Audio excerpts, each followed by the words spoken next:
Malayo ang nararating ng determinasyon, sipag at tiyaga.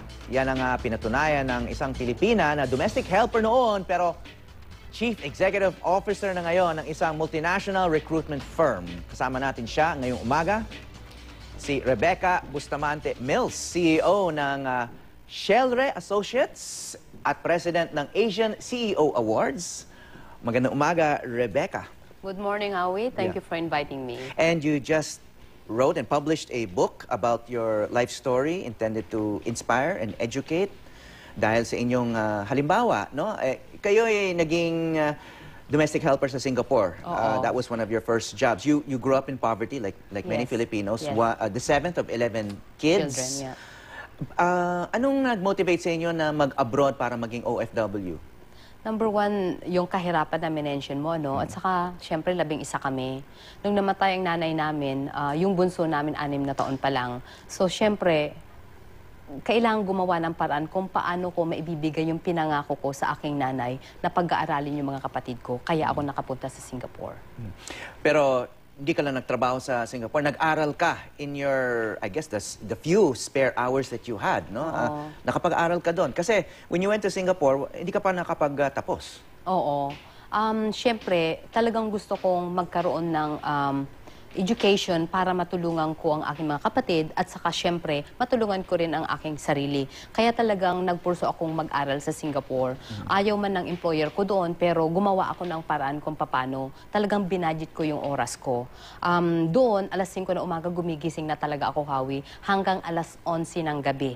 Minamanage ko yun. So from 11 o'clock at night, okay, from 1 o'clock talagang nag-aaral ako. At nakakapunta lang ako sa school sa isang araw sa isang buwan. Yung day off mo? Yung day off ko lang na yun. Bakit hindi naman suportado ng amo mo yung iyong pag-aaral? Kasi syempre nag-apply ako doon as a domestic helper, not as a student. Okay. Oo, so syempre nire-respeto ko rin sila. Pero talagang ginagawa ko lahat para ko sila mapasaya, magawa ko yung aking responsibilities para at least hindi sila makapagreklamo sa akin. So yun, through that, sa awa ng Diyos, na ituloy-tuloy ko naman yun. At ano ka pa lang noon? Mga, early 20s? Oo, kasi nung umalis ako, I was 19 years old. 19? Oo. So, kwentahin mo na lang. And you had not started college yet? Nag-start ako dito sa PUP. After high school, nagtrabaho ko sa Bataan as a sewer. So, sa gabi nag-aral din ako. Sa pabrika? Pero isang taon lang yun kasi nga namatay kaagad yung aming nanay. Kaya yun, undergraduate din ako. Nag-apply na ako, pumunta na ng Singapore. So, from Singapore na hanggang papunta na rin sa Canada. Okay, in this book, hindi lang to narrative ng iyong buhay at kung ano yung ginawa nyo para maging successful, no? Kasi CEO ng kayo, you founded and had a recruitment firm or executive search firm. Meron din itong parang how-to, ano? May mga guide questions pa at may mga blank. Ito, papakita ko lang sa camera, no? So after each chapter, meron kang, of course, summary and then may mga questions and then space for the readers to answer. List the people who inspire you and why. What do you dream for yourself? So pinapa-reflect mo sila. I mean, it's parang yung mga readers mo, parang mga estudyante rin, ano, na kailangan, may assignment. Kasi parang nung nagbasa din ako, Howie, ng mga libro, ganyan din ang ginawa ko talaga. Every chapter, nagsusulat ako kung ano yung natutunan ko. Para kahit nasan ako, pwede kong basahin, parang guidelines. Para kung, di ba, sometimes nagbasa ka, nakalimutan mo na yon. You're inspired that moment. But then, umalis ka na, din hindi mo na alam. Ngayon, pag binasa mo ulit yun, nagkakaroon ko ulit ng inspirasyon, ng way, guidance, para idire-diretso mo kung ano ang gusto mong i-achieve sa buhay mo. Okay, so Kaya sinadya I think mong... that will help, So parang textbook din siya. Correct, On how to be successful in life. Yes, Okay. And also kung nakita mo rin yung book na yan, napakaliit siya. Kasi pwede mong dalhin kahit saan ka pumunta, pwede mo ilagay sa bag mo. Habang nasa bus ka, nagsusulat ka kung ano tutuan mo, kung anong gusto mong i-achieve sa buhay mo, pwede mo rin isulat ka agad yun. Para at least mas madali. So kasi yung isang tinuturo nito ay dapat may strategy ka rin, no? Hindi yung bara-bara ka lang just reacting to what happens to you, no? Kayo, nagkaroon kayo yung strategy. Bata pa lang kayo, talagang may ambisyon na kayo mag-aral kahit ay domestic helper kayo sa Singapore. Talagang maghahanap kayong paraan. Oo. Kasi syempre, when lumaliit pa ako, talagang nagpakatulong na rin ako sa probinsya namin. Kasi talagang gusto kong makatulong sa aking magulang. Kasi nakikita ko talaga yung kahirapan eh. At syempre, number one doon talaga, kailangan tayo mag-aral. Kasi napakalaking tulong yan. Ay, especially ngayon, Hawi, swerte ng mga bata. I hope na pumupunta sila at gumagawa sila ng paraan para magbasa sa internet, online. Available na lahat yun. Hindi katulad ng kapanahonan natin na talagang magbasa ka lang or bumili ka ng libro para matuto. Ngayon, it's all available. At yung mga librong yun, Hawi, talagang nakatulong sa akin.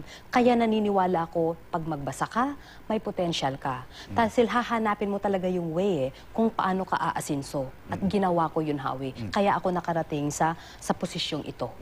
Kasi yung iba siguro nagtatrabaho sa mga households. I mean, mahirap na trabaho yon. Siguro after doing their duties, most people in that situation or position para magre-relax na lang, manunood ng TV. Pero ikaw, nag-aaral ka pa. Talagang kasi talagang may ambisyon talaga ako. At saka talagang I was so willing to pay the price, Howie. Talagang sabi ko, gagawin ko lahat ng paraan para marating ko ang gusto kong puntahan.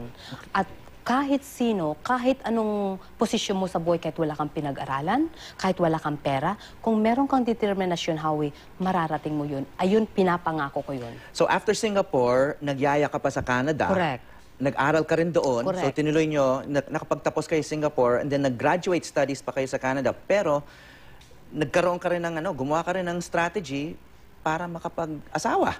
Correct. Diba? Sabi mo? Siyempre, meron na talaga akong guidance sa buhay, as I mentioned to you, na kung gusto kong pag-aralin mga kapatid ko, matulungan sila. Nung tapos na sila, Hatawi, sabi ko, it's time for myself naman. So doon na talaga ako nag-guidance na paano maghanap ng lalaki, anong taon para gusto kong magpakasal. Kaya ginawa ko talaga lahat yun. Ako ang naghanap kung sinong lalaki ang gusto ko. Mo ka dito sa libro. Nilista mo yung mga qualifications Correct. na hinahanap mo, and then meron kang strategy sa Correct. paghahanap. Oo. And nakahanap ka nga. Correct, nakahanap ako. At saka yung lalaking nahanap ko din, I'm so blessed na talagang ang bait niya. At saka ang pagmamahal A Canadian man named Richard Mills, yes. who's also a partner with you in your businesses. Yes, correct. Oo. So ang maganda kasi kay Richard, yung respeto niya sa ating mga Pilipino, na nire-respeto niya tayo ng husto na kahit mahirap tayo, may maganda tayong puso.